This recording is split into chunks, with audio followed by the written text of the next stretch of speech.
మనం ఆల్రెడీ దాదాపు 121 కంప్లైంట్స్ వచ్చాయి. దాన్ని పూర్తిగా డిస్పోజ్ చేయడం జరిగింది. సిమిలర్లీ మనం పెట్టిన కాల్ సెంటర్ ఏదైతే control room call phone numbers ఇచ్చామో దాని ద్వారా 24/7 కాల్ సెంటర్ ద్వారా కూడా 41 కంప్లైంట్స్ రిప్రెస్ చేయడం జరిగింది. అలాగే NGSP పోర్టల్ ఆన్లైన్లో ఎలక్షన్ కమిషన్ వారు గ్రీవెన్స్ పోర్టల్లో కూడా 63 ఇష్యూస్ ఇప్పటివరకు రిప్రెస్ చేయడం జరిగింది. అలాగే ప్రింట్ అండ్ ఎలక్ట్రానిక్ మీడియాలో వచ్చిన ఇష్యూస్లో కూడా 49 ఇష్యూస్ మనం ఇప్పటివరకు రిప్రెస్ చేయడం జరిగింది.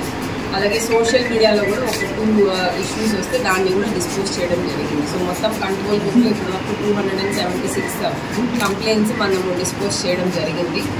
ఇదే కాకుండా మనకి ఎన్నికల సమయంలో మనకి వేరియస్ ఫ్లయింగ్ స్క్వాడ్ టీమ్స్ కానీ, డిపార్ట్మెంటల్ ఆఫీసర్స్, పోలీస్ కానీ, SCB కానీ, తర్వాత మనకి IT డిపార్ట్మెంట్ కానీ, ఎక్సైజ్ డిపార్ట్మెంట్ కానీ, ఇలా ఇతరులు అందరూ కూడా కలిసి ఎక్స్పెండిచర్ మీద కూడా, ముఖ్యంగా ఇల్లీగల్ ఎక్స్పెండిచర్ మీద కూడా నిఘా అనేది ఉంది.